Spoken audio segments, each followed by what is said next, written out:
Growing up, we were always told about our Estonian origins.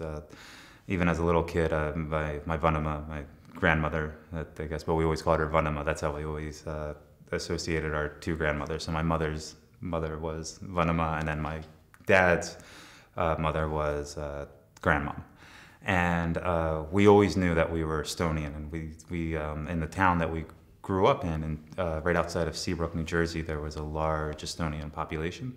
So it was always, we always did Estonian traditions for like parties. We always had a kringle cake and all the other different Estonian foods. And we were always told that, you know, like my grandfather, my mother's father had passed away before I was born. And we were always told about like how they both escaped Estonia back in 1944 during World War II and lived in Germany for 6 years.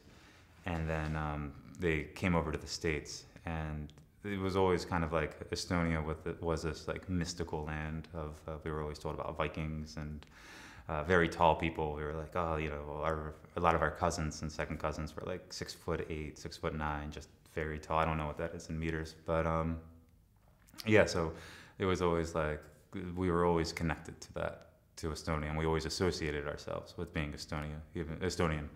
So even like going to school, like you have your heritage days, and we always talk about our Estonian background. And a lot of the kids in the United States kind of had no idea what that was.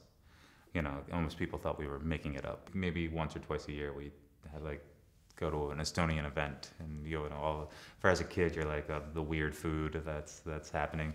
I always associate Estonian food with fish heads. I haven't seen that here, but you know, I remember being even as a kid, like we go to an Estonian party, and that was the one thing I was not looking forward to was the food.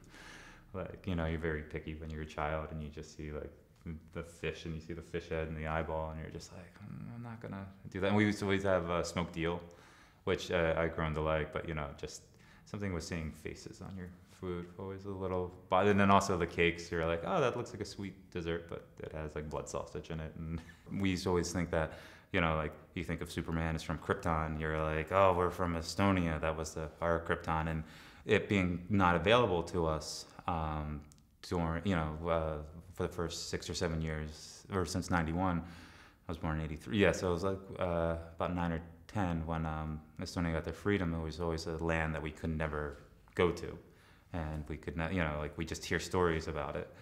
And it wasn't until till you know, Estonia got their independence, and like my relatives started going over and visiting, that it started becoming more real. When my grandma passed away, she left a little bit of money to all of her grandchildren to make a trip to Estonia.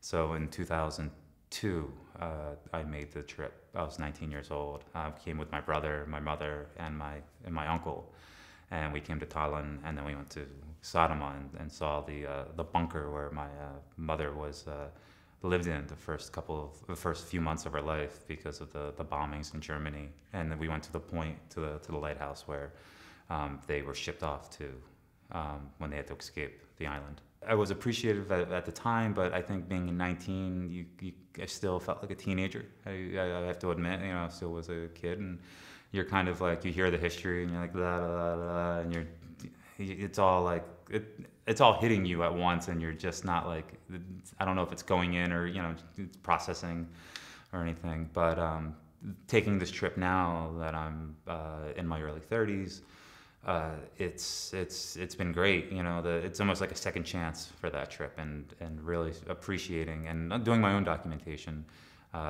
for the areas where my family had lived, and visiting the same bunker that we visited. Things are changing.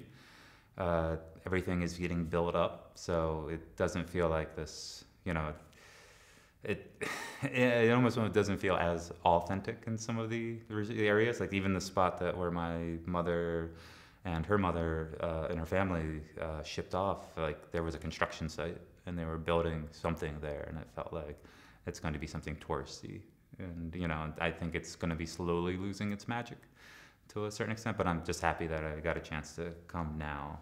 One of my regrets, and one of my mother's biggest regrets, is not teaching me the Estonian language, and me not learning the Estonian language. We, growing up, my mother thought it would be too confusing for us to learn both languages in the household. Just learning English seemed hard enough for her, so, might as well have us try to get it right. And now being, 31, and there doesn't seem to be an excuse for me not to, start learning or taking the initiative to learn the Estonian language. I can keep saying, oh, it's one of the hardest languages to learn, but it's a bad excuse to have. I feel like people say that and they're just not putting the effort in.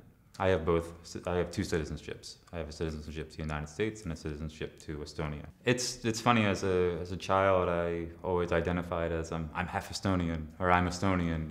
I feel like that's gone away a little bit now. I don't identify as much. I think I'm becoming, or I am my own person, and I've had my own upbringing, and I've only grown up in the States. I mean, deep down, I have to say I am an American. When I was a child, I never knew my grandfather, my mother's father. His name was Carl, and we always knew that he was an engineer.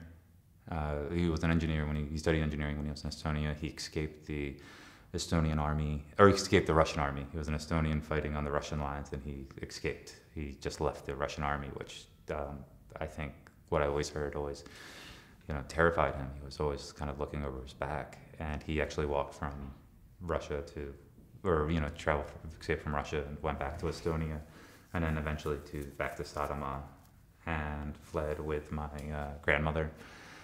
And we always thought oh, he was an excellent drawer, and I was like, oh, that's where we got my artistic talent from. It has to be from this man, because we never knew who he was.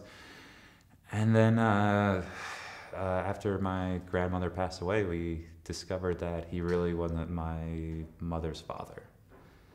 And so what happened with that was that my grandmother became pregnant before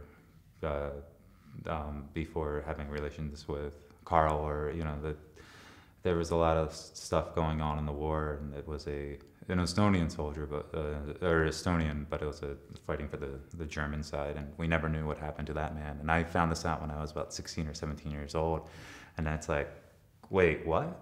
How did this happen? And we never really found out who that person was. But when Carl when he escaped from Russia, from the Russian army, he ended up having relations with two other women within that same year and bearing two children. And then he fled with my grandmother, and we never knew about this until after my grandmother's death. It was definitely eye-opening to hear the story and just kind of discover your different, that your roots are splintering off from what you used to think they were. Growing up, it's always the what if. What if they stayed? What if they didn't go to the United States? We always joke around oh, maybe I would have been Australian, or, maybe living on some sort of village. So there's part of me that feels fortunate that things happened the way they did. Obviously, my existence wouldn't have happened if things didn't go the way they did. But you kind of, knowing that there was a direct point in time, and, figuring out oh, if they decided to do X, Y, and Z, I wouldn't exist. I wouldn't have happened. So growing up with that's always been something that's rolled in my brain.